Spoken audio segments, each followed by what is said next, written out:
Olá a todos e todas que estão nos ouvindo aqui na Rádio Roquete Pinto. Eu sou o Edu Gomes e hoje a gente está aqui com mais um programa O Rio na História. Esse programa que todas as semanas a gente tenta aqui debater um pouco sobre a história e o tempo presente também da cidade e do estado do Rio de Janeiro.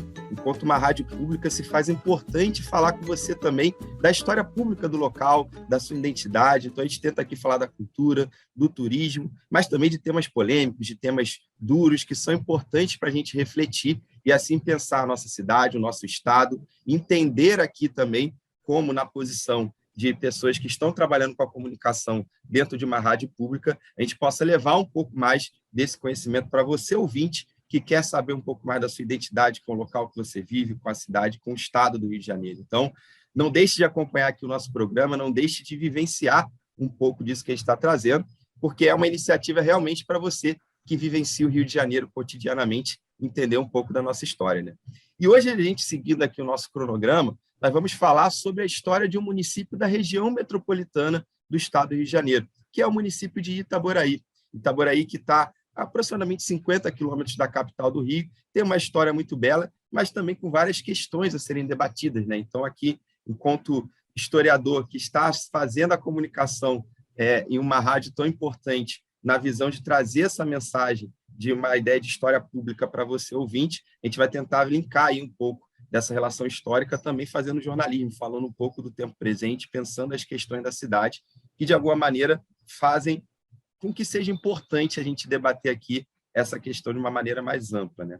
E para a gente ter aqui, como sempre, um debate preciso, profundo e que fuja do senso comum, hoje a gente tem como convidado ele, que é doutor em História pela UERJ, é pesquisador, historiador, professor, Luiz Maurício de Abreu Arruda, meu amigo historiador, que tem uma história como pesquisador de Itaboraí, mas também como morador, assim como eu, Eduardo, fui, cresci na cidade, e a gente tem uma trajetória aí que nos faz ter o lugar de fala ali em Itaboraí, mas, obviamente, que, para além disso, nosso objetivo hoje aqui é debater com embasamento sobre as questões que se remetem à história da cidade, né? Seja muito bem-vindo, Luiz Maurício, e agradeço desde já a sua participação aqui no Rio da História. Olá, meu amigo Eduardo, bom dia a todos os nossos ouvintes. É um prazer estar aqui com você nesse momento, falando de um espaço, né, tão importante para nós como moradores, né? Você que já foi, eu atualmente ainda sou, mas também tendo o olhar como objeto de pesquisa, para que a gente possa aqui fazer um bom diálogo sobre esse município que, como você já destacou, tem uma história muito importante e está dentro do nosso grande estado do Rio de Janeiro. Perfeito, Maurício. E a gente vai tentar aqui tocar o programa, como sempre, né, galera, num tom de debate, de conversa, onde eu vou tentar aqui fazer questões, mas, ao mesmo tempo, debater com o Luiz Maurício. E, para a gente começar, é importante te destacar, situar, né, onde Itaboraí se coloca, né, na história do Rio de Janeiro. Maurício, a gente poderia falar, talvez, eu pedi para você comentar um pouco com nossos ouvintes, quando que ocorre esse, entre aspas, surgimento de Itaboraí enquanto cidade, né, na história? A gente sabe que tem ali o período do século XIX, que é muito importante, mas como que Itaboraí se coloca no mapa ali naquela transição? Porque o século XIX é um período que a gente está tendo mudanças políticas no país, no Rio de Janeiro. O Rio de Janeiro, cidade, ainda era a corte, era a capital. E onde que Itaboraí está se localizando nisso tudo, né? No século XIX para o XX, como que isso está acontecendo e como a cidade está se desenvolvendo a ponto de ter a sua autonomia política, social e econômica a partir de então. Muito bem. A formação desse território ela vai se dar como muitas outras vilas, cidades, né? Posteriormente cidade, mas anteriormente vilas, freguesias e vilas, né? Na ocupação do território do que a gente hoje entende como Estado do Rio de Janeiro, né? Em especial, as regiões que vão ser primeiro ocupadas são essas que estão, em especial, ali no que a gente chama de Recôncavo da Guanabara. Todo esse território que está no retorno ali, né, da Baía de Guanabara, que hoje a gente tem ali vários municípios, né, formados, né, como a exemplo de Niterói, a própria cidade do Rio, São Gonçalo, Itaboraí, Guapimirim, Magé, Duque de Caxias, né? Toda aquela região que está ali no entorno foi ocupada, né, inicialmente até pela sua proximidade, pela questão geográfica, e Itaboraí, parte do seu território, né, em especial a região que a gente conhece como Itambi, né, é um dos distritos da cidade, esse território foi sendo ocupado, em especial entre os séculos XVI e XVII. A ocupação começa dentro daquela mesma ideia da lógica que a gente aprende, né, nos anos regulares do ensino básico, no ensino de história, que é a questão da distribuição de sesmarias, né, aonde você tem aí essa ocupação inicial, a produção de gêneros agrícolas, e, em especial, a expansão da lavoura canavieira. Isso também vai acontecer em Itaboraí, mas agora Itaboraí, assim como outras cidades também, isso não é só uma característica, a sua própria geografia também facilitou essa ocupação. A questão dos rios que cortam essa região, que vai desembocar justamente na Baía de Guanabara, e essa produção, né, essa comunicação vai se dar justamente por conta dessa questão geográfica com a questão da cidade do Rio de Janeiro, né, que vai vir a ser, posteriormente, né, a capital do Brasil, né, do Sim, Brasil sim. colônia. Não, perfeito. E quando a gente olha para o século XIX, né, Maurício, tem alguns fatores que se tornam importantes para a gente pensar esse desenvolver da cidade de Itaboraí, né? Principalmente quando a gente estava falando ali da transição, como você destacou, desse final do século XIX, do período do Império, com o surgimento da República, né? Então, a gente tem uma série de pontos que nos fazem pensar o desenvolvimento da cidade. Era um cenário que estava se colocando desde a corte, que era a capital, depois virando capital da República, a cidade do Rio de Janeiro, com as ideias de modernidade, né? Então, o debate acerca desse conceito da modernidade estava sendo muito feito ali na transição do século XIX para o XX. E é nesse período também que Itaboraí está passando por várias questões, né? Está tendo a expansão das ferrovias, tem a questão da abolição que vai influenciar diretamente na mão de obra daqueles que eram a mão de obra nessas lavouras da cana, posteriormente do café, e de outras produções, dentre elas a questão da laranja, que vai ser uma marca muito forte da cidade posteriormente, principalmente no século XX, né? E tem a questão das epidemias. Então, assim, o século XIX, ali, o final do século XIX, com a transição do Império para a República, traz uma série de questões que se tornam importantes para serem pensadas nesse desenvolver da cidade, né? Nesse pensar da cidade que estava sendo colocado, né? E, ao mesmo tempo, você destacou muito bem essa região do Recôncavo da Guanabara, né? Que é a região em torno da Baía da Guanabara, que está ali cercando a capital e, de alguma maneira, está se relacionando. É uma região que vai ser marcada pelas questões de saneamento no início do século XX, que vão ter, de certa forma, um olhar pensando também essa relação, né, de trazer produtos que vão chegar na capital, de transporte desses produtos, muitos produtos que vinham do interior do estado e passavam por essas regiões até chegar na cidade do Rio de Janeiro. Então, se tornou uma região muito estratégica, né? Itaboraí, de alguma maneira, durante muito tempo, teve a supremacia do Porto das Caixas, né, que era uma região que vinha muito da produção que, oriundo da região serrana, do norte do estado, passava para o Porto das Caixas, mas com a questão do saneamento também, vai se desembocar na região que você destacou como uma das mais importantes da cidade nesse sentido, que é Itambi, porque Itambi tem esse ponto de ser banhado pela Baía de Guanabara, vai virar um ponto estratégico também a partir dali para a questão de transporte de produtos e de relação com a capital, né?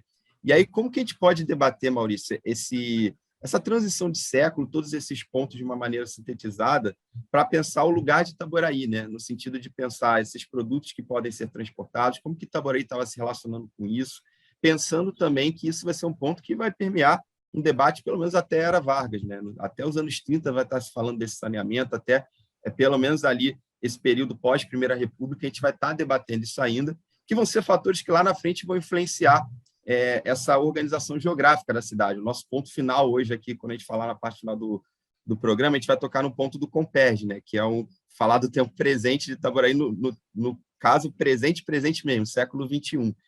Mas só se teve a possibilidade de pensar em fazer um complexo petroquímico na cidade de Itaboraí porque outrora teve toda uma organização de logística também que localizou essa cidade no mapa, né? E como essa relação do saneamento e essa logística de mudanças no início do século XX, final do XIX, foram importantes, né, para a gente pensar isso.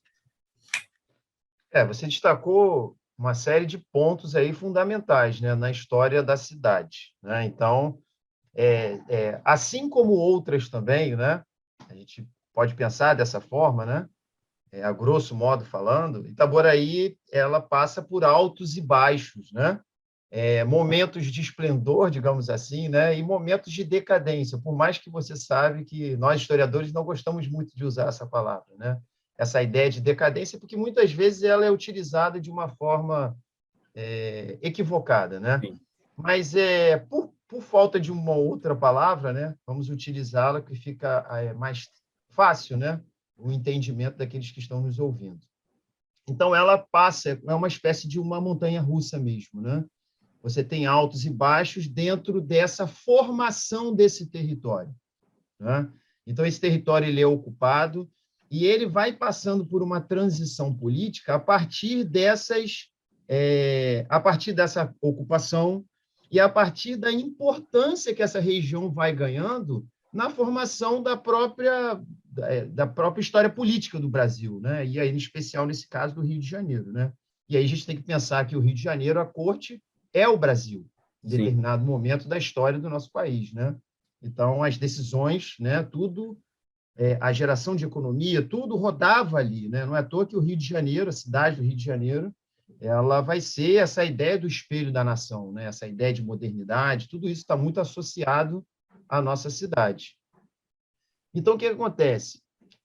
Para além dessa questão da geografia que a gente está falando, a gente tem que pensar na questão política, né? Então, Itaboraí fazia parte de uma das primeiras vilas fundadas nessa região que a gente está chamando de Recôncavo da Guanabara, né? Por que eu estou falando que a gente está chamando? Porque inicialmente ela não tinha essa denominação. Esses são conceitos, né, terminologias que foram sendo, exatamente, foram surgindo depois, né? Então, você tem ali uma formação de um curato, depois, posteriormente, uma freguesia, que faz parte dessa Vila Santo Antônio de Sá, para que o nosso ouvinte tenha uma dimensão real do que a gente está falando. O que era ali essa região da Vila Santo Antônio de Sá? Ela fica ali na região de Porto das Caixas, limítrofe com Cachoeiras de Macacu, município Cachoeiras de Macacu, né? Ali tendo o rio Macacu cruzando essa região. E a referência que a gente tem de patrimônio, por exemplo, é o Convento São Boaventura. O Convento São Boaventura está ali no centro, né, dessa, digamos assim, né, da sede dessa Vila Santo Antônio de Sá. Então, a região de Itaboraí,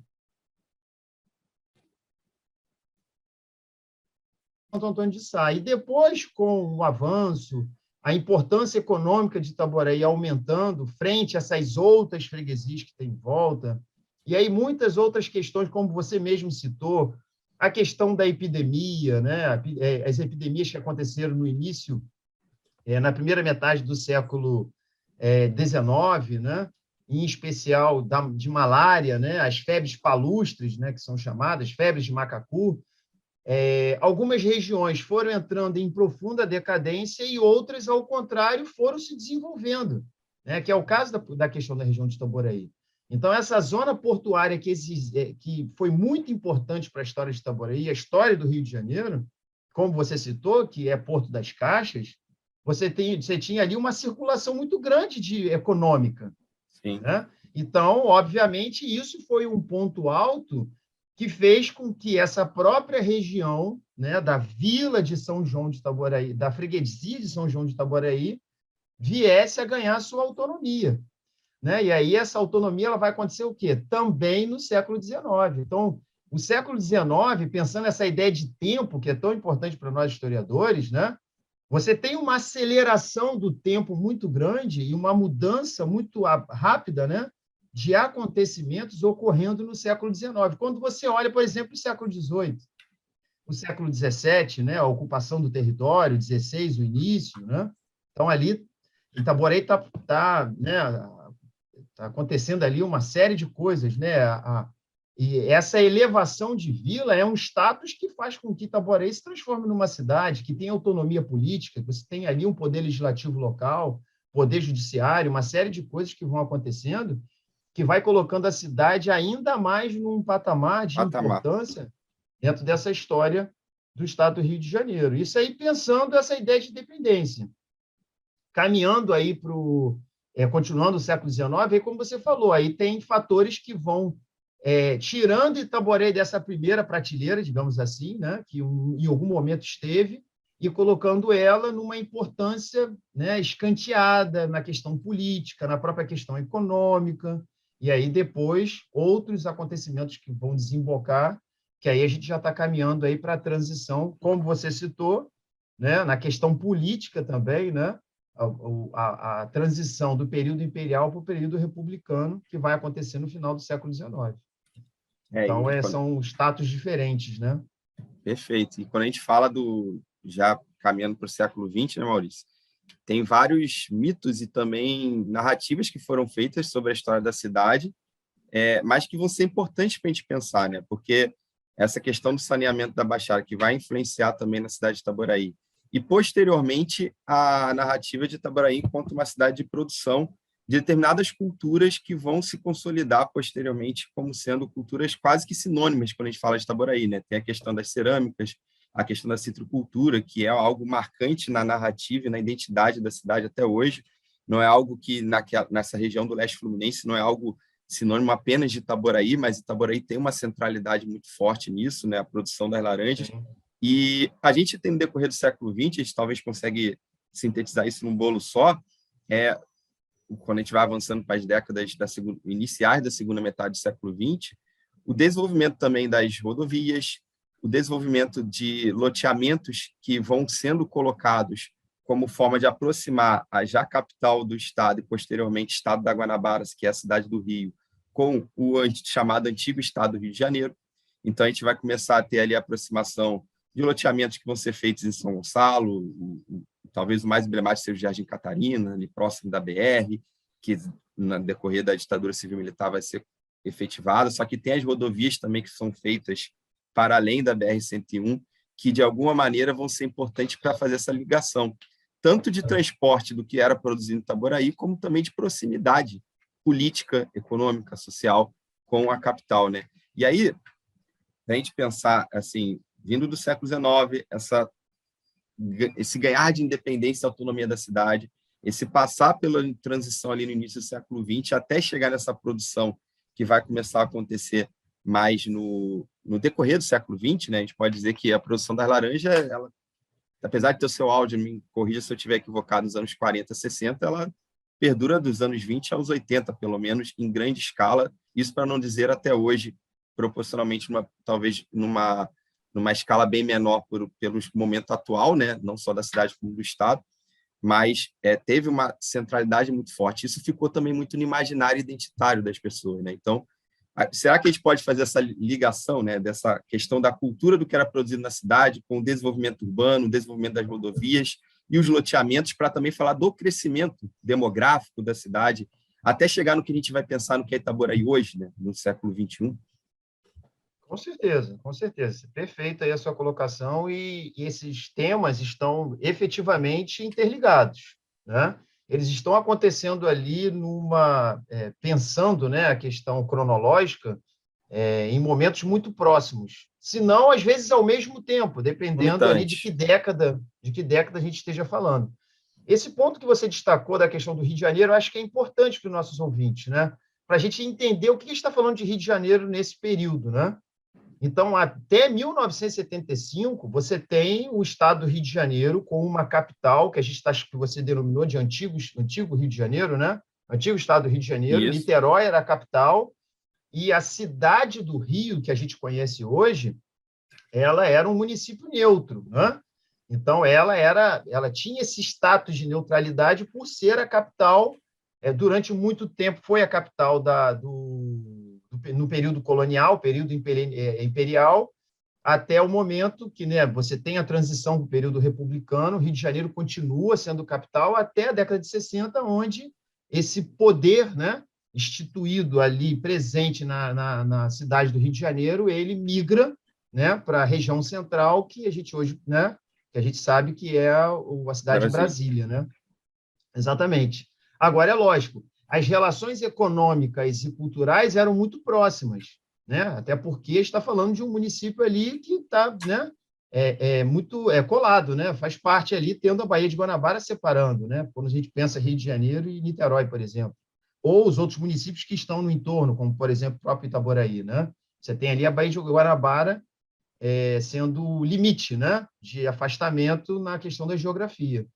Então, a partir desse século XX, muitos acontecimentos estão ocorrendo em Itaboraí, e aí a gente destaca a questão ceramista, né, no início, já década de 20 e 30, o interesse por essa região e a fundação das primeiras cerâmicas, né? Você tem duas coisas que são muito fortes nessa questão da identidade da formação desse território, é a questão da citricultura e é a questão da cerâmica, né? Itaboraí é sempre muito conhecido pela produção de telhas, primeiramente, e depois isso vai migrar para a questão dos tijolos, né?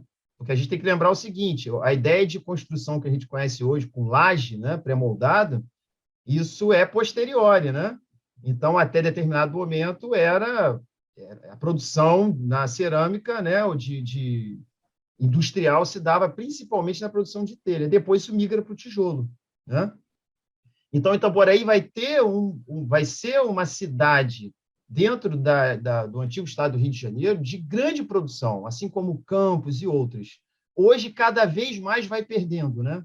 Da década de 90, em especial, para cá, Itaboraí tem cada vez mais perdido espaço nessa produção e essas cerâmicas têm fechado a ponto de a gente ter menos de um terço, por exemplo, daquilo que se produzia durante esses períodos áureos, né? A questão da citricultura é a mesma coisa, né? Você também tem aí o desenvolvimento a partir principalmente do saneamento da Baixada, né, que vai acontecer no período Vargas, né?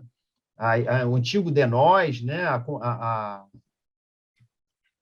A questão da Companhia de Saneamento da Baixada, né, que foi um projeto montado, né, coordenado pelo Ideobrando Góes, que deu nome, inclusive durante um bom tempo, em homenagem, né, a esse engenheiro, a principal artéria que corta Itaboraí, que hoje a gente conhece como Avenida 22 de Maio. Durante um tempo ela se chamava, né, Avenida Ideobrando Góes, em homenagem a esse engenheiro que foi o responsável, né, por esse grande projeto de saneamento, do qual o Itaboraí também fez parte. Então, isso ajudou muito também, né, digamos assim, na revitalização de muitas terras que estavam ali improdutivas para a produção agrícola.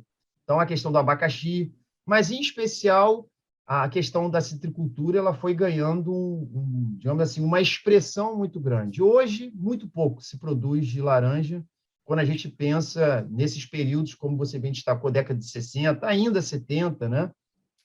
De 50 a 70, digamos assim, um grande boom, né, de produção, e depois a gente tem aí uma decadência dessa produção. Perfeito, Maurício. E a questão da laranja ainda remetia a vários pontos culturais, né? Tinham festas que eram realizadas, isso Exatamente. Tudo movia muito a identidade da cidade, que, óbvio, com a decadência e o enfraquecimento dessa cultura e o desfalecimento também dessa memória, vai se perdendo com o tempo. Em alguns pontos ainda se tem tentativas de resgatar, é uma das nossas missões aqui no nosso programa Rio na História, resgatar um pouco dessas culturas que ou estão deixadas um pouco de lado, ou foram esquecidas, mas também para quem vivencia o Estado, vivencia a cidade, vivencia, no caso, a cidade de Itaboraí, entender um pouco dessa história, né? E quando a gente caminha mais cronologicamente, né, dos anos 80 para 90, a gente tem não só em Itaboraí, mas no estado do Rio de Janeiro, algumas mudanças nos seus limites de município, né, onde Itaboraí, por exemplo, vai perder, entre aspas, uma parte do seu município, né, vai ter a emancipação de Tanguá, que era uma dessas regiões que produzia-se muito laranja, inclusive, estava dentre as regiões da cidade que mais se produzia, né, e inclusive, eu, pessoalmente, a minha família materna é toda de Tanguá, na região de Poços dos Coutinhos, onde viveram décadas com produção de laranja, né? Então, eu tenho também uma trajetória familiar que explicita isso de uma maneira muito clara. E se a gente pega nos estudos e nas outras fontes, isso só se confirma.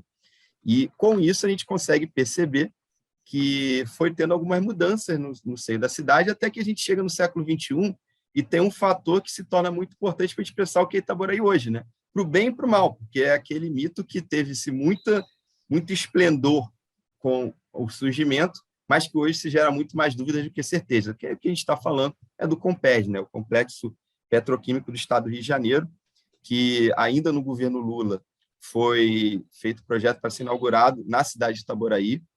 Foi um projeto que gerou muita especulação, especulação imobiliária, especulação de várias coisas, desenvolvimento para a cidade. Eu acho que isso é inegável, que no primeiro momento teve um boom muito grande, só que por várias questões depois esse boom foi minguando, né? Isso gerou mais um elefante branco do que uma resolução dos problemas, como boa parte da população esperava, não só no sentido de especulação dos imóveis, dos valores da cidade, mas também de oportunidade de emprego, de ter desenvolvimento. Se falava muito da comparação de Itaboraí com Macaé, como que Itaboraí poderia ser uma cidade que superaria até, dependendo da situação, e se tornaria uma referência pelo que o Comped poderia oferecer de oportunidade na cidade, né? Então, aumentou-se as oportunidades, aumentou-se os hotéis, aumentou-se os locais de moradia em diferentes classes sociais, porque as ofertas seriam, de fato, muito amplas. Só que aconteceu uma série de coisas, né, Maurício, que nos fazem pensar como esse caminho, um pouco mais de uma década e meia, vamos dizer assim, aproximadamente uma década e meia desde o Comped surgir, ele foi marcado por altos e baixos. Hoje está tentando se ter uma tentativa de retorno, de recuperar um pouco do tempo perdido e do que foi investido, mas a gente está ainda num cenário bem conturbado, né? Podemos dizer, acerca do Comped, né? Verdade, sem dúvida. Eu só recuar um pouquinho no que você falou, que eu acho que é importante, né? Já que a gente está falando de tempo presente também, como você bem destacou, na década de 90, Tanguá, que era um distrito de Itaboraí, se emancipa, né? Ganha aí o seu status de político, né? E passa a ser uma cidade, né? Um município que é nosso vizinho hoje, que fez parte dessa região de Itaboraí. E hoje não, já há algum tempo, né, Tanguá busca resgatar essa memória que Itaboraí abandonou. Né? Isso é um ponto importante, porque, assim, é óbvio, era uma região de grande produção, como você destacou, né, que fazia parte do município de Itaboraí. Então, eles perceberam que, culturalmente, isso é importante. A cidade ainda produz, né, ainda tem uma produção considerável de laranja, né, nessa questão da citricultura, e eles estão se apropriando dessa memória que, em parte, digamos assim, Itaboraí abandonou, né? Que sempre foi tão importante. Você pega a bandeira do município, o que tem lá? Tem a laranja, né? A representação. Então, a representação tá desse gênero está na identidade da história do município. Então, inclusive nas cores, né? Você pega a questão do uniforme, a utilização, né? A apropriação da questão do amarelo, do laranja, né? Justamente nos espaços públicos, né? Então, isso faz parte da história, né? Não é à toa, como você bem colocou, quando você saía de Itaboraí, da região de Itaboraí, Itaboraí era conhecido como a terra da laranja, né? Então, é só um ponto aí para a gente poder destacar, porque já que Itaboraí, né, abriu mão dessa questão cultural importante, né, da sua identidade, aquele município que, né, não faz mais parte da sua composição, né, ali geográfica, territorial, está se apropriando e muito bem, diga-se de passagem, né? Está sabendo se utilizar dessa memória, né? Sim, fazendo eventos, resgatando eventos, né, da questão da laranja, como Itaboraí fez no passado. É só a gente lembrar, por exemplo, do Citrus Clube, né? Eu ia citar agora. Né, que é justamente relacionado à questão da citricultura. Eram grandes festivais, amostras, né, de produtos, que vinham pessoas de várias regiões para participar desses eventos, né? Mas, enfim, isso aí é só um dado, né, importante que eu acho que para o nosso ouvinte participar. Né? E para o ouvinte também saber, o Citrus Clube é um clube que fica no bairro do Rio Várzea, em Itaboraí, né? Que tem eventos esportivos, campeonatos de futebol, futsal, mas que ficou marcado muito por esses festivais que o Maurício citou, os eventos, como o nome já diz, ele tinha uma relação direta com a questão cultural relacionada à laranja, né? O próprio nome do clube já explicita isso para demonstrar o quanto a cidade tinha essa vinculação, que hoje está sendo um pouco perdida, né? Mas aí vamos avançar. Então, avançando para essa questão já do século XX, né? Pensando no tempo presente. Então, nós historiadores, a gente sempre tem o cuidado de trabalhar com história do tempo presente, porque é sempre um desafio muito grande para nós, né? Então, a gente faz as nossas leituras, a gente se apropria, né? Mas sempre é um desafio muito grande, por quê? Porque são fontes que foram produzidas a curto, digamos assim, né? Há um período muito curto, né? Sim. A gente está muito próximo dessa realidade que acabou de acontecer. E a gente precisa desse afastamento, né? Para a nossa análise, né? Ser uma análise digamos assim, né, o mais próximo da realidade da que aquele fato aconteceu, né? Então, o início das obras se dá em 2008. Os investimentos, eles são números que... Porque a gente tem que ter muito cuidado com a questão da narrativa política, né? Principalmente quando você quer depreciar, você vai elevar o máximo possível os valores gastos nesse enorme, grandiosíssimo empreendimento, que, infelizmente, não teve o fim no qual foi planejado inicialmente. Mas, em termos de empreendimento, é uma coisa assustadora. Foi um dos maiores do planeta. Não o maior, mas um dos maiores. Um dos maiores investimentos de uma empresa pública num país, dado a dimensão do que é essa ideia do complexo petroquímico do Estado do Rio de Janeiro, né? Então, a cifra, né, alguns vão fazer que foram investimentos na casa de 8,4 bilhões de dólares. Então, é muito dinheiro, a gente pensando a cotação da moeda hoje, que está em baixa, né? Olhando a realidade, a volatilidade do dólar que tem acontecido por conta da questão do mercado, né? Então, é uma cifra muito alta investida, e esse projeto ele foi se remodelando rapidamente a partir do início da sua construção. Ele começa com um projeto, com um modelo, né? Em 2008, quando as obras iniciam, né?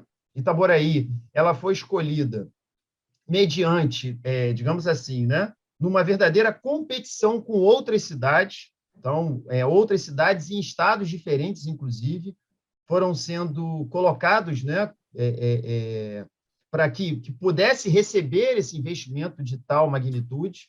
Itaboraí acaba ganhando principalmente pela questão logística e questão geográfica. Esse é um ponto. Está muito próximo da Baía de Macaé, aonde que iria receber esse petróleo bruto, né, retirado lá da bacia de Campos, de toda aquela região, né?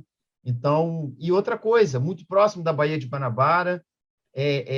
Se você olhar logisticamente, Itaboraí tem uma importância muito grande, né? Ele está no entrocamento aonde você tem a conexão com a região serrana e a região norte fluminense, e ainda seguindo para a região dos lagos. E como você destacou no início, cerca de menos de 50 quilômetros, pouco mais de 40 quilômetros da cidade do Rio de Janeiro. Então, ela tá nesse entrocamento. E outra coisa, a região muito plana, né? A questão geográfica, nesse sentido, é muito importante, né? Para a gente pensar por que Itaboraí foi escolhido, né? Senão, porque a gente fica sempre naquela ideia, né? Por que foi escolhido? Foi uma questão política, né? Eu acho que não, né? Nesse sentido, não. Eu acho que a avaliação foi principalmente na questão do que Itaboraí tinha para oferecer, quando né? comparada exatamente a outras cidades. Ou seja, os investimentos a posteriori seriam menores quando você pensa em outra cidade, inclusive. Não é à toa que a obra que foi pensada, que é importante para a gente, quando a gente entra nessa pauta, né, que muitas vezes não é falada, a questão do arco metropolitano, que é uma estrada, né, que é uma grande obra também, né? Porque o que acontece? Você tem essa produção, mas como que você deságua essa produção para outros locais, né? Para a exportação dele, né? Para a distribuição desse produto. Então, a ideia do arco metropolitano é o quê? É você conectar o porto de Itaguaí, na cidade de Itaguaí, até o município de Itaboraí, cruzando municípios de Guapimirim, Magé, Duque de Caxias, Nova Iguaçu, Japeri, Seropédica e desaguando no porto de Itaguaí, né? Então, é uma via expressa, uma obra espetacular, Eduardo. Eu não sei se você já passou por ela. Sim, ela sim. está abandonada, né? Diga-se de passagem. Então, tem sido depredada, né? O poder público tem ali tentado, né, de alguma forma, diminuir, né, os impactos que têm acontecido nessa estrada, mas assim, eu passei nela há pouquíssimo tempo, né, não tem nem 2 meses que eu passei por lá, porque a gente fez uma viagem, né, com a família para a cidade de Paraty, e a gente fica assim entristecido, né?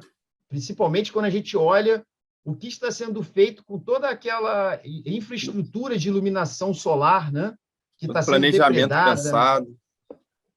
Exatamente, né? Então, tanto é que tem muitas pessoas que já conversando conosco, né, não passam por lá, né? Tem medo, por exemplo, a questão à noite, né, de serem assaltados, uma série de coisas, ou seja, é uma pena, né? Porque isso fazia parte de todo esse projeto, né? E foi um investimento assim muito grande, né? Principalmente do governo do estado, do governo federal também, para a construção dessa rodovia, né, que faz a ligação passando por todas essas cidades. Então, o projeto Comperj, ele é algo que vai muito além, inclusive, da própria construção em si, né, em Itaboraí.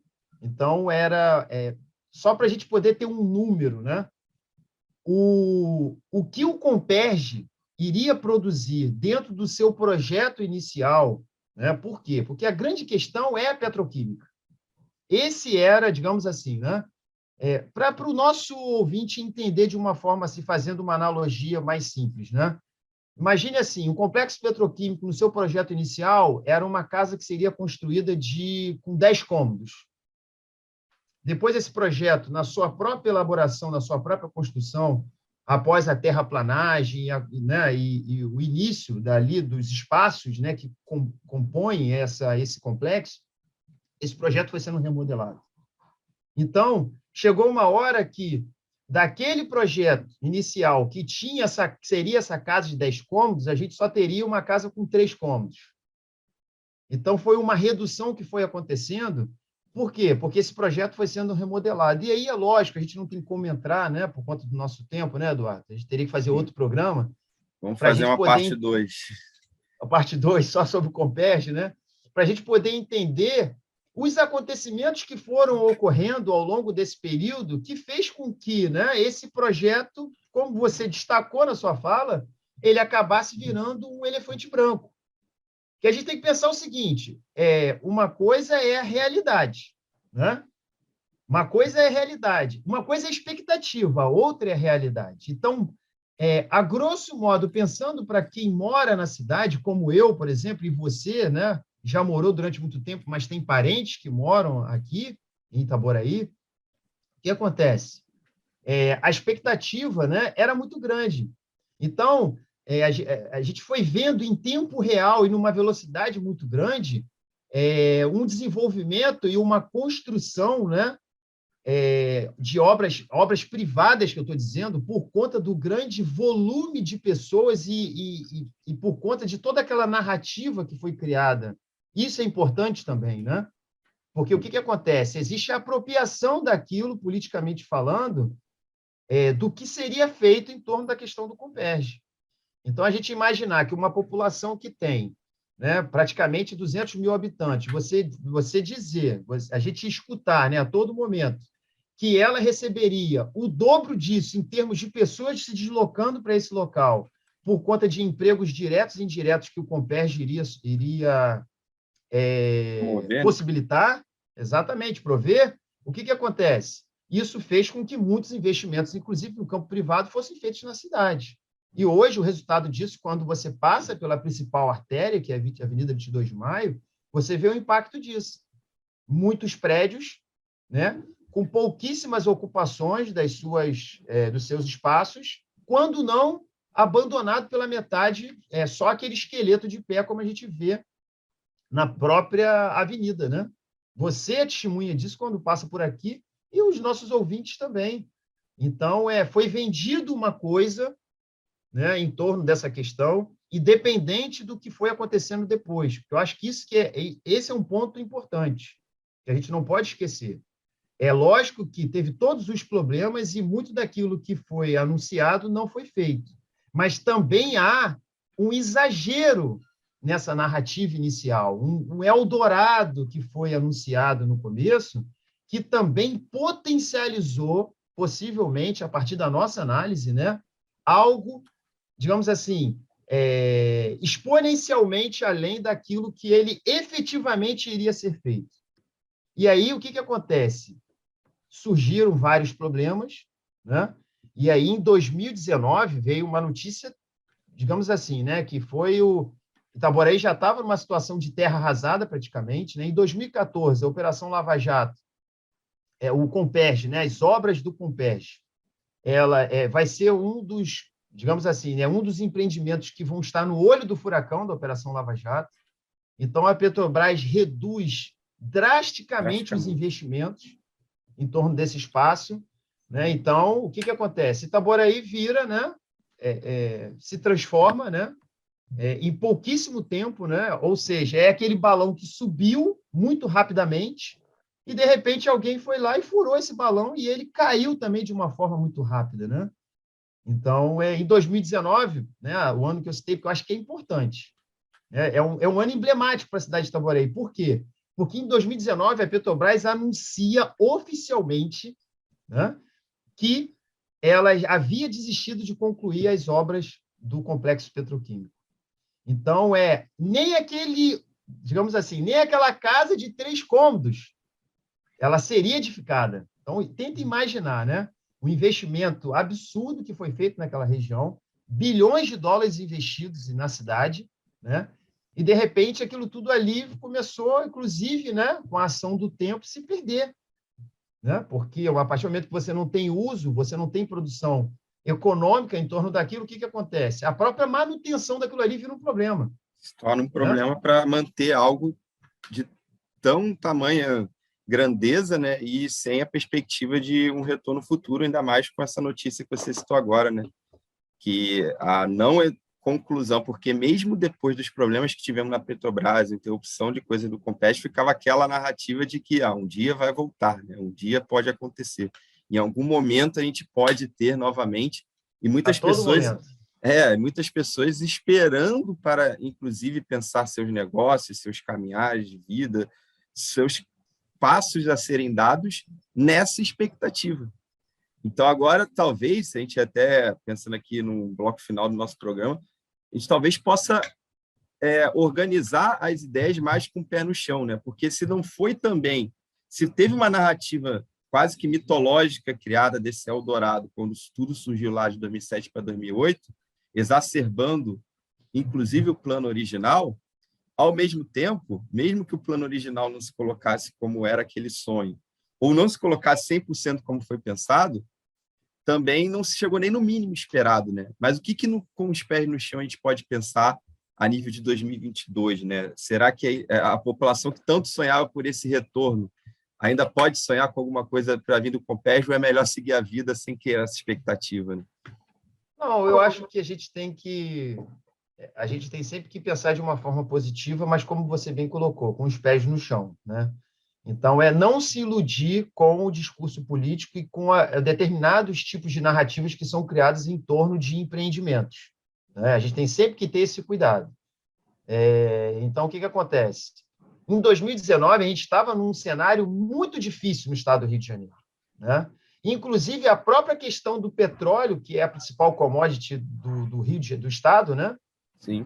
O grande ativo do Rio de Janeiro, por ser um grande produtor, ele estava em torno de... Só para a gente ter uma noção, fazendo um paralelo com hoje, né, Eduardo? Olha só o que está acontecendo, a questão da guerra da Ucrânia, né, com a Rússia, toda essa questão do leste europeu, a subida, né, da questão aí do preço do barril de petróleo, né, que está acima da casa dos $100. Em 2019, o barril de petróleo estava custando $40. Então, para a gente poder ter uma dimensão. Então, eu acredito que também naquele momento, 2019, a Petrobras faz um anúncio de acordo muito influenciado por aquele contexto daquele ano, daquela realidade, né? Então, assim, e precisava dar uma resposta. A Petrobras, durante um bom tempo, ela esteve no olho do furacão da questão da Operação Lava Jato.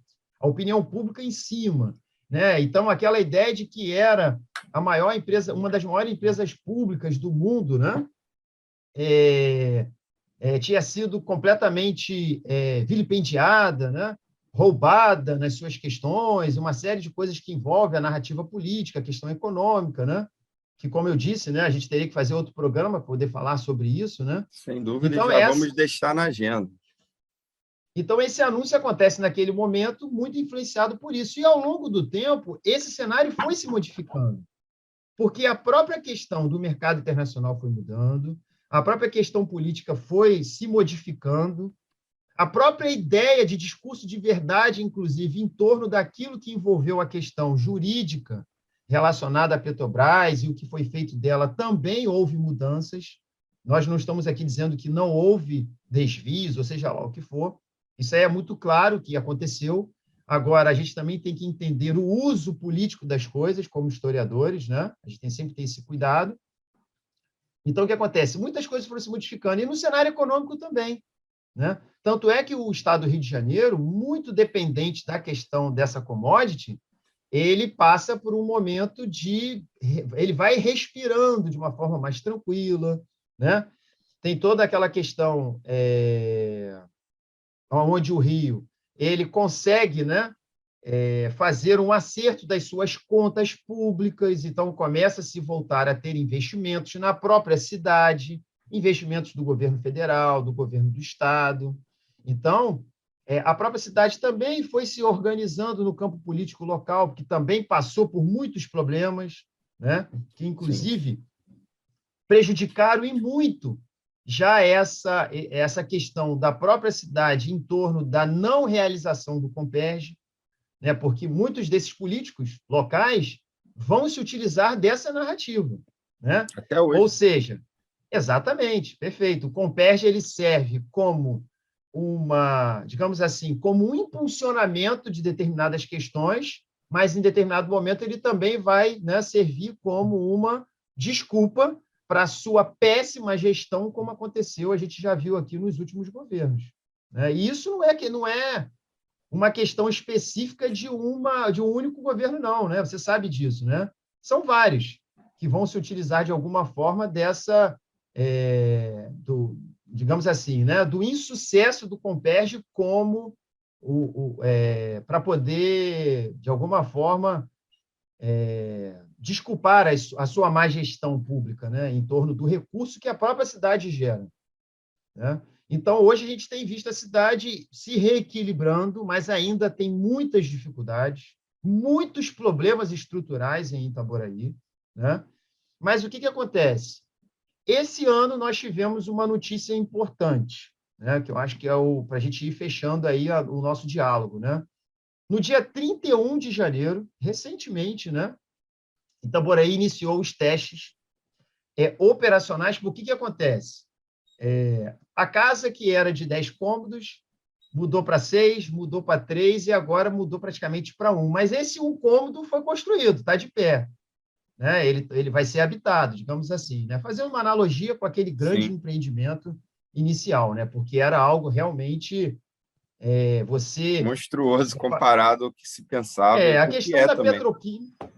Só para a gente pensar a questão da América Latina, né? O Brasil teria um espaço, né, de refino de petróleo bruto, algo que nenhum país tinha na questão de um empreendimento que iria processar mais de 150 mil barris de óleo pesado, produzindo produtos de primeira geração.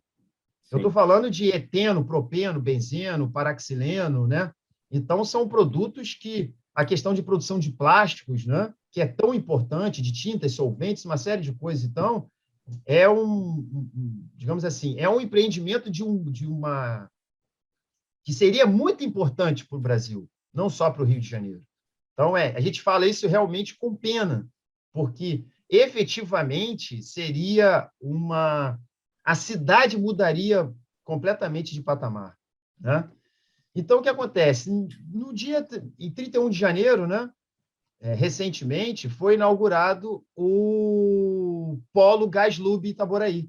Iniciou os testes, né, operacionais, que é o chamado UPGN, né, que é a Unidade de Processamento de Gás Natural.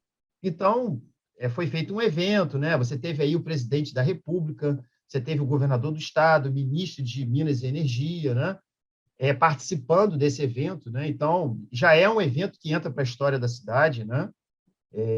Porque já começaram os testes, né?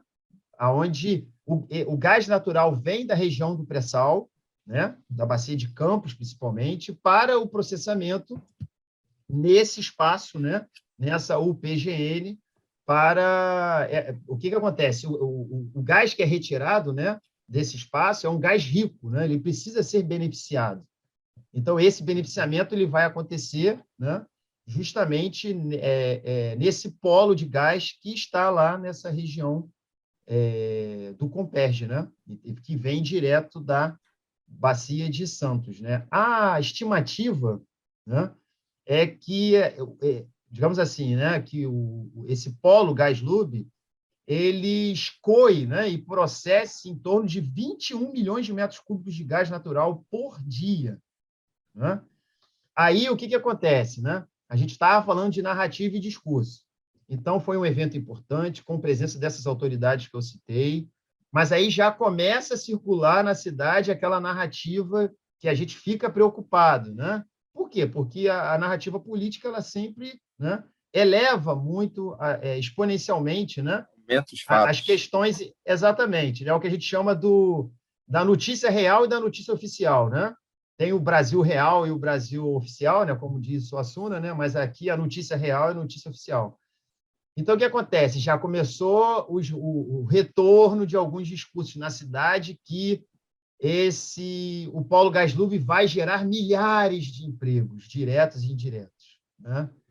Longe de ser aquele projeto inicial do Comperj como previsto, iniciado em 2008, né? Mas é lógico que isso vai gerar recurso para a cidade, né? Isso vai dar uso em pelo menos parte daquele espaço onde teve esse investimento, né? A cidade precisa reaver de alguma forma, né, a sua não euforia como teve no início, mas digamos assim, né, o brilho nos olhos precisa voltar para que as pessoas possam, né, efetivamente acreditar sim que a cidade, mesmo passando, né, por essa possibilidade que aconteceu, iniciou de 2008, né, e não vingou, mas que, de alguma forma, né, dentro das possibilidades, ela possa voltar a crescer economicamente, né, e aí resolver os seus problemas estruturais históricos, como você sabe, né? Tem regiões de Itaboraí que são extremamente pobres, né? A própria região histórica de Itambi, que é a região que conecta com a Baía de Guanabara, é uma das regiões mais pobres do estado do Rio de Janeiro. A gente não está falando de Itaboraí, a gente está falando do estado do Rio de Janeiro. A renda per capita, Tão né, central e marginal ao mesmo tempo, né? terrível, né? E outros espaços também, né? A própria região de Itaboraí, onde a sua família, a sua parentela reside, né? Ali próximo dela, né? Você tem ali uma desigualdade muito grande também, né? Uma deficiência muito grande da presença do poder público nesses locais. Então, assim, a cidade precisa, né, que esse projeto se desenvolva e também pensando o próprio estado do Rio de Janeiro e a questão da economia do nosso país, né? Não, perfeito. Maurício, eu acho que o debate vai nesse encontro mesmo, né, de pensar, como eu falei, e a gente pensou aqui, com mais pés no chão, sem tantos ufanismos, sem tantos, tentando trazer mais a notícia real, porque é isso que, de alguma maneira, vai nos dar a consistência de pensar de forma qualitativa mesmo como a cidade pode avançar, como isso pode colaborar para o estado do Rio de Janeiro. Então, acho que é isso que Itaboraí precisa e a gente vai aqui trazendo um pouco da história, também fazendo jornalismo com as notícias que a gente conseguiu apurar aqui, debatendo de forma bem problematizada. Agradecer desde já a presença aqui do meu amigo historiador Luiz Maurício, que gentilmente nos atendeu, esteve aqui presente. Sem dúvida alguma, vou perturbá-lo para estar conosco outras vezes também, tentando aqui montar, né, o Rio na História como um programa que vai tentar ter essa perspectiva, né, de falar um pouco sobre a cidade, o estado do Rio de Janeiro, falar sobre a sua história, sobre o seu presente, sobre a sua cultura, mas também de tocar o dedo na ferida quando necessário, de falar os temas que são importantes serem destacados para que a gente leve para os nossos ouvintes que vivenciam o estado e a cidade do Rio de Janeiro de uma maneira mais ampla, entendam um pouco da sua própria identidade, da sua memória e das questões que precisam ser resolvidas, como o tema do Compete, que a gente trabalhou aqui hoje no programa de Rio na História, pensando dentro da história de Itaboraí, né? Então, muito obrigado desde já, Maurício. Deixar isso, se você quiser deixar alguma última consideração, agora é o momento. Não, eu agradeço, o nosso diálogo foi extremamente produtivo e eu espero, né, que isso possa contribuir para o conhecimento da cidade sobre esse grande empreendimento que foi o Comperj, que envolve a história de Itaboraí do Rio de Janeiro, e dizer que eu estou à disposição, sempre que você precisar, né, que a rádio precisar, para a gente conversar sobre história não só de Itaboraí, mas de outros temas também relacionados ao nosso estado do Rio de Janeiro. Perfeito. Muito obrigado, Maurício. Obrigado a todos vocês que estiveram nos ouvindo aqui até agora, no fim do programa Rio na História. Continue acompanhando a programação da Rádio Roquete Pinto 94.1 FM, uma rádio pública que tenta levar para vocês tudo o que uma rádio pública tem que fazer, que é levar exatamente a história pública, o jornalismo mais direto, importante e sério, para que vocês também tenham conhecimento sobre o cotidiano e sobre o que a gente vivencia no nosso grande Rio de Janeiro. Um grande abraço a todos e até a próxima.